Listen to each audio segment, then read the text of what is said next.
ఏమవుతుంది అర్థం కావట్లేదు, ఏం దిగులు చెందుతాం. మొదలు ప్రార్థన చేయొచ్చుగా.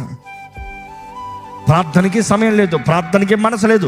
ఈ రోజున డిసిప్లైన్ ప్రేయర్, ప్రార్థన క్రమశిక్ష. ఒక టైం సెట్ చేసుకోండి.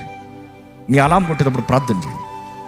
నువ్వు ఎంత పెద్ద ఉద్యోగి అయినా కూడా, నాకు అలారం కొట్టింది, ఇది నా ప్రేయర్ టైం, 2 నిమిషాలు నేను ప్రార్థన చేసుకుని వస్తానని చెప్తున్నా, తప్పేం లేదు.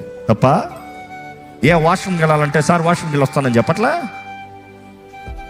నువ్వు వాష్రూమ్కి వెళ్ళొచ్చు అంత టైం కూడా నువ్వు ప్రార్థన చేయలేవా? వాళ్ళు ఏమనుకుంటారో. Let them know you are a believer. నేను చూసిన నా జీవితంలో ఏంటంటే, నువ్వు ప్రార్థన విశ్వాసుడివి, నువ్వు ప్రార్థన పరుడు అని తెలిసిందనుకో, వారు నీకు ప్రార్థన చేయమని అడుగుతారు. భయపడద్దు, దిగులు చెందొద్దు. నువ్వు దేవుని సొత్తు అనేది నీ స్థలంలో చూపి, నీ చదివే చోట, నీ ఉద్యోగ స్థలంలో, నీ వ్యాపారం చూపి, నువ్వు విశ్వాసాన్ని చూపి. దేవుడు నీ పైన ఒక ప్రత్యేకమైన దీవెన ఇస్తాడు. ఈయన నా బిడ్డను చూపిస్తున్నాడు కాబట్టి నా బిడ్డలు ఇలాగ ఉంటారు, నా బిడ్డ జీవితాలు ఇలాగ ఉంటాయి చూపి.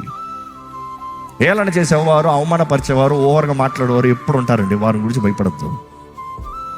ఎప్పుడన్నా మీకు వినబడిన డైలాగ్లో ప్రార్థన పరులు అయితే వినబడతారులే. ఈ డైలాగ్ ఎప్పుడు చూసినా ప్రార్థన అంటారు, ఎప్పుడు నేర్చుకుంటా ప్రార్థన చేస్తారు. అదంతా అపవాదికి మండి అనే మాటలు. వాడికి మండుతుంది అని అర్థం. ఆపద్దు, ఇంకా ఎక్కువ చెయ్యి. అపవాదిని మాత్రం ఎప్పుడు లెక్క చేయకండి. ఈరోజు మిమ్మల్ని అడుగుతున్నానండి, ప్రార్థన ప్రాముఖ్యతని ఎరిగి ఉన్నారా? ప్రార్థన ఒక విశ్వాసికి బలం.